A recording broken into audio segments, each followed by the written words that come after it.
one day I find your game. Well, now you know Max One-on-One. I tried to take me for a ride. Fortune says she'll have to wait until I'm underground. Hello, everybody, and welcome to another episode of Max One-on-One. Today, I'm one of my heroes because, I love the 70s. I love the rock and roll of the 70s. And, Denis Dunaway, he kind of started, you were part of a group that started all of this, hard rock. I'm so happy that I have the possibility to interview you, and I thank you for the opportunity. How are you, Denis? Oh, sure. I'm good. I'm not sure we started hard rock, but we were in there. Yeah, but what other bands? Probably 3 or 4 more, because you started before Kiss, before Blue Oyster Cult. Probably you were with kind of Pink Floyd. Who were your competition back in the day? Oh, there was a lot of competition. Jimi Hendrix, The Doors, Bob Dylan. I mean, there was a lot. Allman Brothers. I mean, it goes on and on. The Stooges, MC5. The San Francisco bands. Yeah, the Stooges. But the Stooges probably are closer to what you were doing, more theatrical, more punch in the face, Right. You started with Alice Cooper band. But before that, you were born in Phoenix, Arizona. And how was your first love with music? What was the first band that you were listening? Yeah, I was actually born in Oregon. Okay. And then my family moved to Phoenix when I was young. Okay. We moved there in 1951, and Phoenix was a place at the time where a lot of people were moving to. Alice moved there from Detroit. Mm-hmm. Neil and Glenn moved there from Akron, Ohio. Yeah. Michael Bruce was the one guy that was actually born in Phoenix. How do you fall in love with music? Because, I tell you, my mother, since we're talking about, 60s, my mother, she always named, Rock Around the Clock, Bill Haley, Elvis Presley, and the Beatles. Do you have something like that? Those were all big for me, but I go way back. I was born in 1946. So I grew up with my family getting together and playing songs by Bob Wills and by Hank Williams. Wow. And so it was that country music that I was first exposed to. And then growing up, doo-wop really grabbed me big, and I loved doo-wop, and of course Elvis, was really big. Mm-hmm. But as big as we thought all of that was, as soon as the British invasion hit, the Beatles, all of a sudden the whole world changed for us. Yeah. It was like everything was in black and white, and then somebody flipped a light switch and everything was in Technicolor. Yeah, and actually, one of your first bands, the Spiders, they were kind of Beatley look like, right, with the suits and the hair, like kind of a Beatles. Correct me if I'm wrong. Well, back then, everybody. I mean, all of the American bands jumped right on the bandwagon, because the only alternatives was you were still a 50s band, which was outdated as soon as the Beatles hit, or a surf band, which was quickly being outdated by the British invasion. Cool. That's awesome. Thank you for sharing that. And then so I wanted to know that because everybody asked you about the beginnings of Alice Cooper, but nobody asked you before that, right? And then what was your first instrument? You always play bass, or you play other instruments before that? Well, Alice and I met in high school. I was 16 years old and he was 15. And we were in art class, and he was the only one that I could talk to that had any idea who Salvador Dali was and all of that. Cool. So, and in 1963, I went to a movie theater, and I saw a double feature film. And between the two movies, Dwayne Eddy and the Rebels came out and played live. It was a surprise. And I said, that's what I want to do. So Alice and I started the band before we even had any idea what we were going to do in the band. Oh, that's so cool. Yeah, so when everybody picked we got Glenn Buxton because he could play. Mm-hmm. And then Alice and I could pretend that we were playing guitars when Glenn was really playing guitar. Mm-hmm. But then we decided, let's make this a real band. And everybody else chose their instrument, and the only thing left was bass. Oh, okay. Yeah, so that's why I play bass. That's awesome. Good to know. I always had this question, why you picked the bass, and thank you for answering that, and then, this was kind of the year 1962. We are in that neighborhood. Well, I saw Dwayne Eddy in '63. Okay. And then Alice and I were talking about starting a band, but it didn't really happen until 1964 when the Beatles hit. Oh, okay. Then we said, okay, we're definitely going to be a band. And then in art class, we decided, we're going to start a band that incorporates surrealistic art into the show.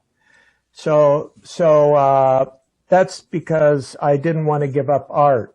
I wanted to do music, but I didn't want to give up art. So we decided, well, we'll just make, spider webs on our stage, and we'll paint all of our equipment and everything. And so it became a very theatrical thing right away. That's pretty cool.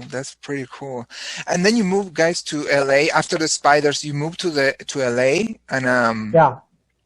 And then Alice Cooper was born, or it was the opposite. You started Alice Cooper in Phoenix, and then you moved to LA.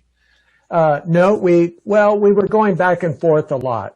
Okay. So, we'd go to LA and then run out of money in about one day and come back to Phoenix and play some shows to get more money and go back to LA. That's awesome. And, when we were a pretty big band in Phoenix.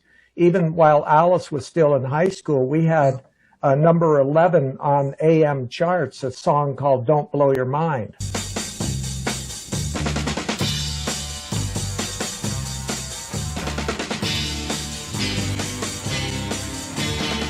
One day I found your game.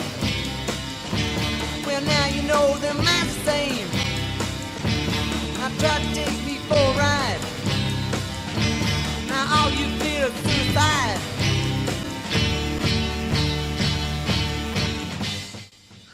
So we were a big band, but when we went to Los Angeles and saw, the Byrds are playing over here, and Love is over there, and all of the Buffalo Springfield and the Mothers of Invention. So we're like, oh man, this is the big time. We've got to rethink our whole thing. So we were going, we go to LA. The first time we went, we didn't have enough money to get a hotel room. We slept in Griffith Park. Oh, okay. Wow. You know the movie Rebel Without a Cause? Yes. You know where he has the knife fight up at the observatory? Yeah, that's James Dean, right? Yeah. Yeah. Yeah, well, we slept on the park benches in that park. Oh my God, that's amazing. Well, when you're a kid, it doesn't matter. You play in 1969 at the Whiskey A Go Go, and there's a record out there. How was to play, at the Whiskey in those years? Because now we know the story of the whiskey, right? But back in the day, in '69, right? So how was the club? How was the people? Oh, it was a big deal, and we couldn't afford to get in. The only time we ever would go to the Whiskey is if somebody would sneak us in, or somebody would buy a ticket for us or something. But we did play a lot. We had a lot of gigs in LA, just not the Whiskey. And the Whiskey was known as, it was the hip place where, nobody would look at anybody else because they were too cool to be, rubbernecking to look at Mick Jagger or whatever, right? But if you played the Whiskey and you were good, then you conquered LA. So the first time we played the Whiskey was when that recording was made that you're talking about, live at the Whiskey A Go Go. Yeah. And that was us. We did 2 shows that day, opening for the Mothers of Invention. And then the next time, right after that, only a few weeks after that, we opened for Led Zeppelin. Wow! Oh my God! Yeah, their very first tour. Wow! And they were all sick, so. I mean, but we walked out of there. We just had a really good show, and we walked out of there having conquered Los Angeles. All of a sudden, all of the groupies wanted to be seen with us, right? It happens. That's amazing. And and then I want to connect a little bit with, these years now. So a couple of years ago, there's a movie that came out that is called Live from the AstroTurf. Yeah. Alice Cooper. And you know what AstroTurf is, right? Fake grass. It's like a plastic carpet that looks like grass. Yes. Except because of the pink on my book that you have displayed behind you. Yeah. That's what we got, some AstroTurf that was that color. Oh, cool. And it was actually a book signing event at a record store in Dallas, Texas, owned by Chris Penn, called Good Records. And so I was going to go there and just sell books in the record store, right? And then I was saying, well, maybe we can make this into some bigger deal, because Chris said, well, can you play? Because we have a little stage here, and bands play here every week. I said, hey, well, how about if I get Michael and Neil to join in?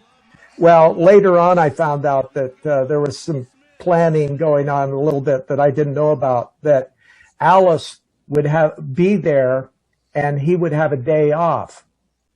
And so then we talked Alice into doing a surprise. I mean, it was like we did the book signing. The whole store was decorated. It had pink trim, and it had electric chairs, and it had all kinds of, giant balloons and everything.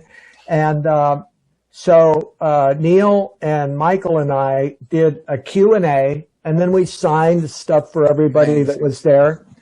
And then we said, hey, you want to hear some music? So we went over to the stage, and we played Caught in a Dream, just the three of us. Mm-hmm. And then on the second song, Alice Cooper!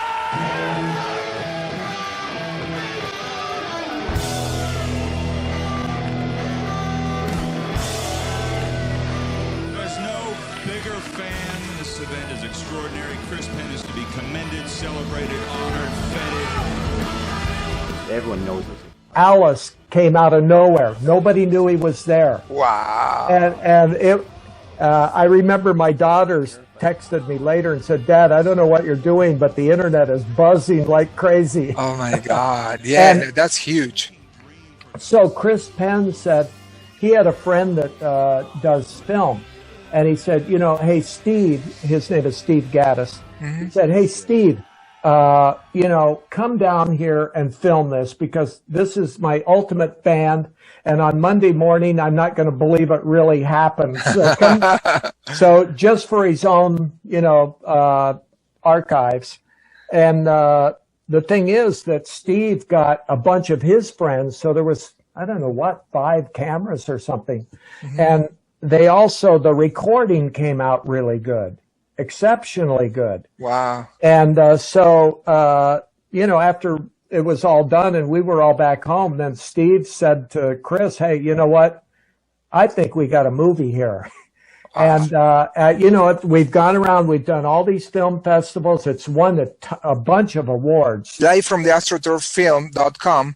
And there you can see all the awards. It's amazing how, it went for that movie. And where can you watch it now? It's there on like we're working on getting it put out on a DVD. So awesome. So we've been working on that a long time, but we're feeling good about it. Awesome. Yeah, I can't wait to see it. The years that you were in the band were my favorite ones. As a teenager, I mean, it blew my mind, like School Out, I remember myself with 15 years old, throwing my backpack away and cranking that song, and also, in those years, I mean, particularly you put a lot of, power to your bass there, and it shows, like all the instruments, they are like boosted up, in those records that are my favorites, and you had a band that was $1 billion babies, and then there was a problem. You had to cancel that band, or what happened? Why that didn't happen? Well, actually, the Alice Cooper Group during the $1 Billion Babies tour, which was the Alice Cooper Group, we were getting pretty burnt out because we had worked so hard and been doing so many gigs and putting out like 2 records a year, and plus this giant stage show, and Alice and Glenn Buxton were drinking heavily, to the point where we had nights where they weren't performing that well. And we decided that we would take some time off so that they could, hopefully, get control of their drinking issues. And during that time off, Michael Bruce recorded a solo album, and Neil and I went in the studio just to play on Neil's stuff that he was doing, but all we were doing is filling time until the Alice Cooper Group could do our next album. Awesome. And when we started working on our next album, then in the meantime, Alice had done Welcome to My Nightmare and decided that he wasn't going to come back and work on this album with us.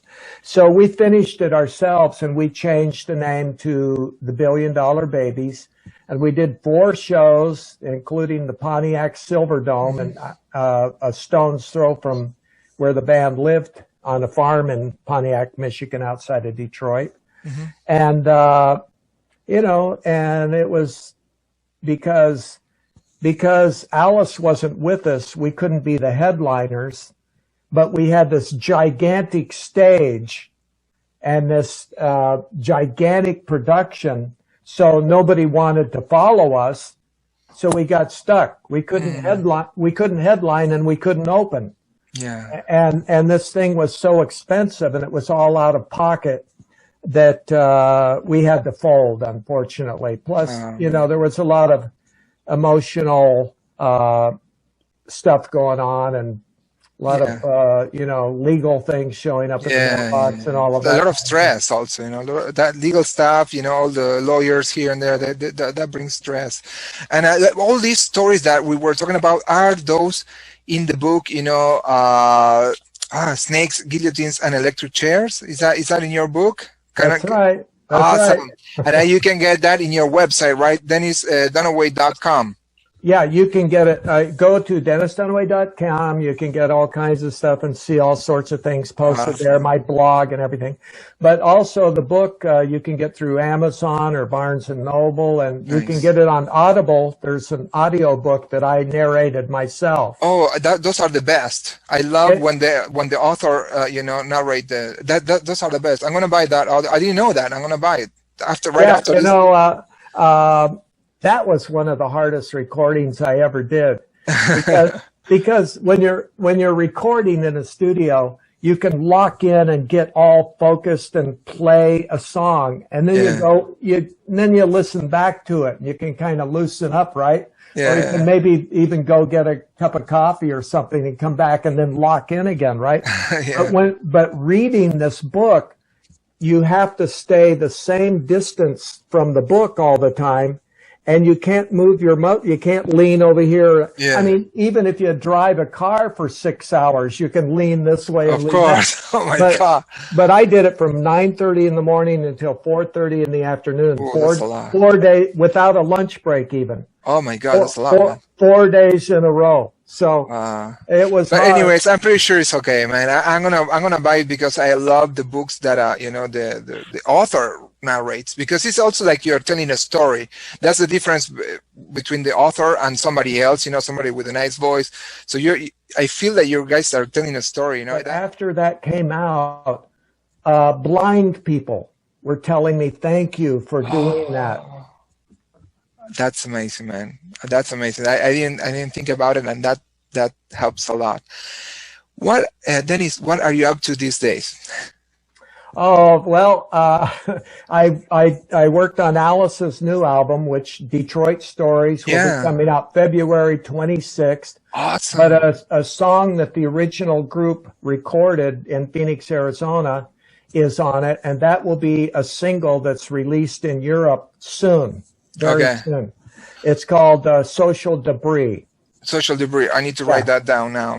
Awesome. I can't wait to hear that. And then I did a song with the original group called I Hate You, where the verses are each of us talking about what we hate about the other guy.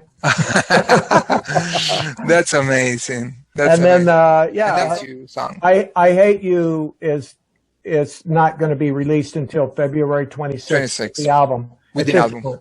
Yeah. Okay. Social Debris will be out earlier because it's the single in Europe.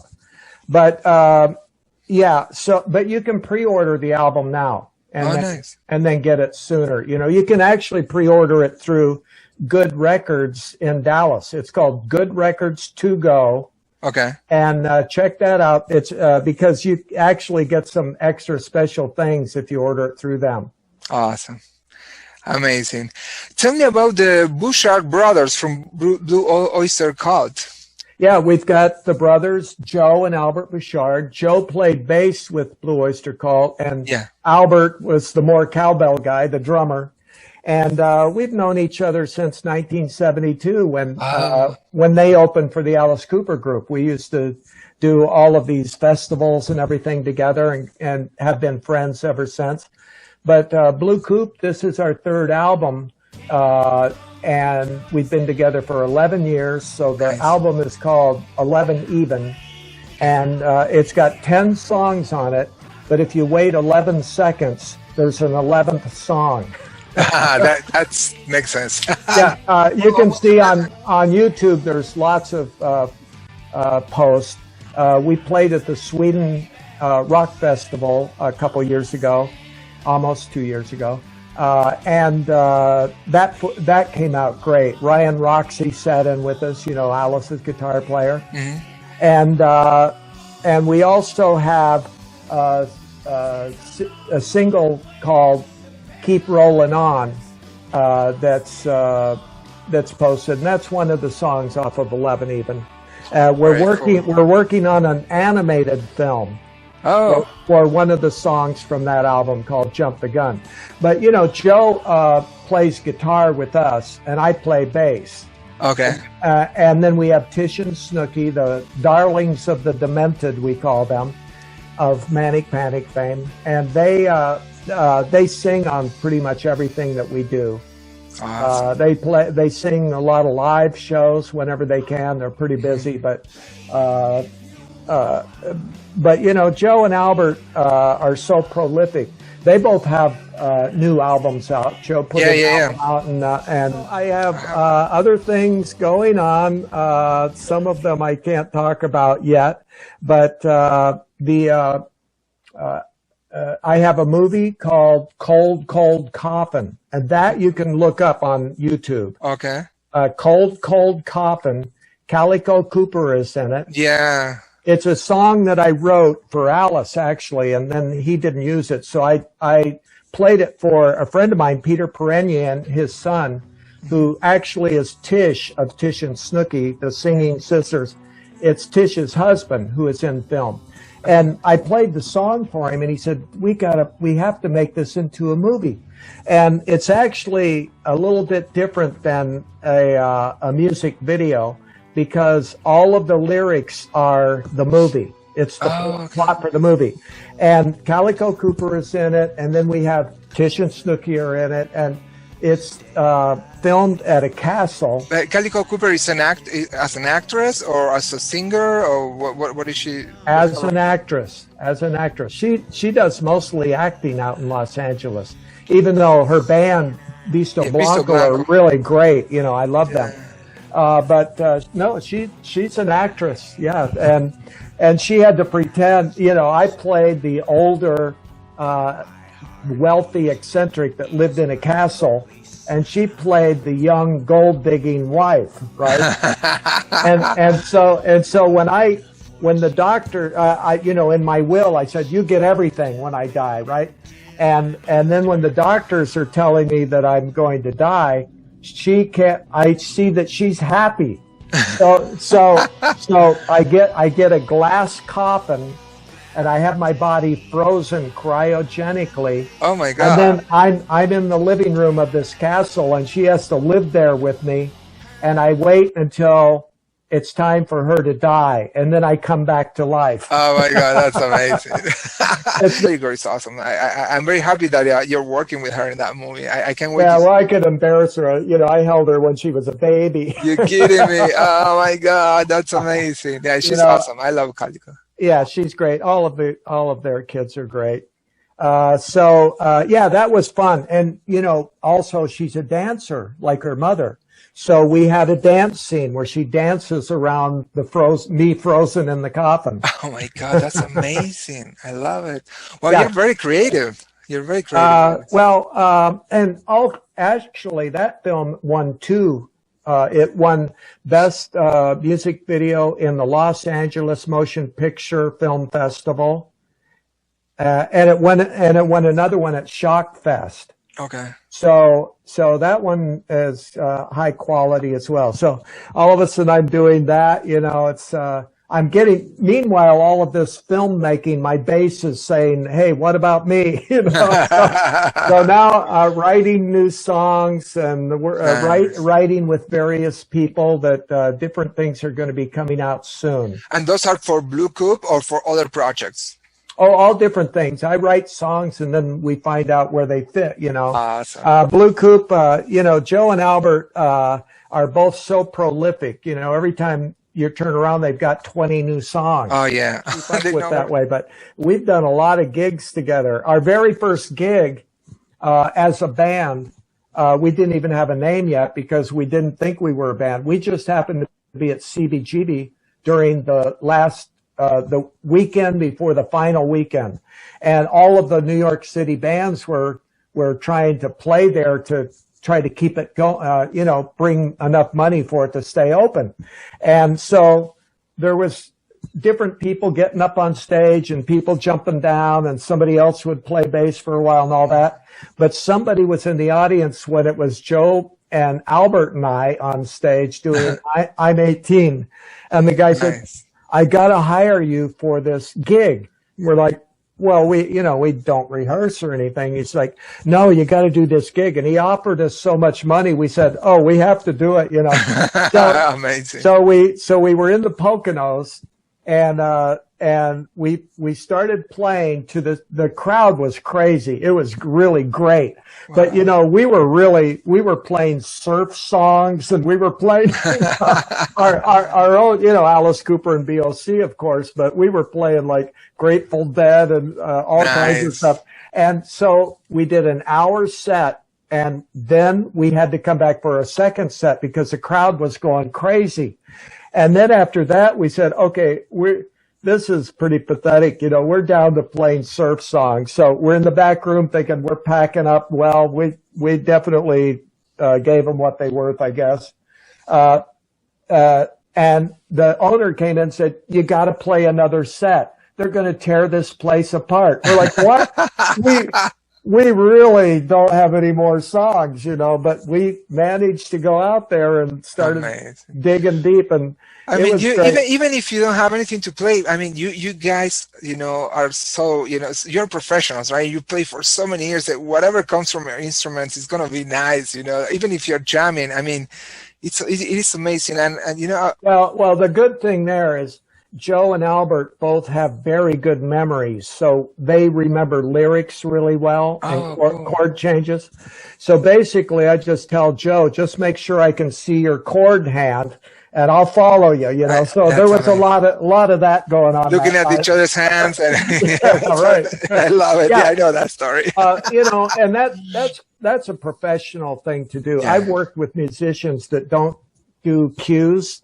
They think it looks like a weakness if you give a cue to somebody else on stage. They're like, it's not a weakness, it's a strength, Exactly. So Joe and Albert are, they're retired now, but they were both music teachers. Yeah. Oh, I don't yeah, know yeah, if he yeah. said this part of it, but people always think of him as a bass player, and now they're saying, "Well, why are you playing guitar with Blue Coop?" And he's like, I was a guitar player, and then Blue Oyster Cult said, "Hey, our bass player quit. Can you sit in?" So he thought he was just going to Exactly. sit in for a night or two, and he said, 8 years later. Now oh my God, Godzilla is the part he plays bass in Godzilla live Yeah, it's great. is outstanding. And he used to have those Crown gigantic bass amp. It was just thunderous. I saw Yeah. them well, quite a few times when we did shows together. But I went to see them at Madison Square Garden. And I'm thinking, wow, there's not too many bands that I know of that play louder than that. Wow. Yeah, no, And crazy. Godzilla, of course, the whole building was shaking. Dennis, I want to thank you for this interview. Again, like I'm a big fan of you. Thank you for, the music. Thank you for, making my childhood / teenage years, and still, I'm happy every time I listen to your songs. The power that you put on that bass, it warms my heart. So, like, thank you. And thank you for keep, the music alive, because the rock alive, because I'm a big fan, and every time you put a song out there, it makes me happy. Oh, thank you so much. Telephone is ringing. You got me on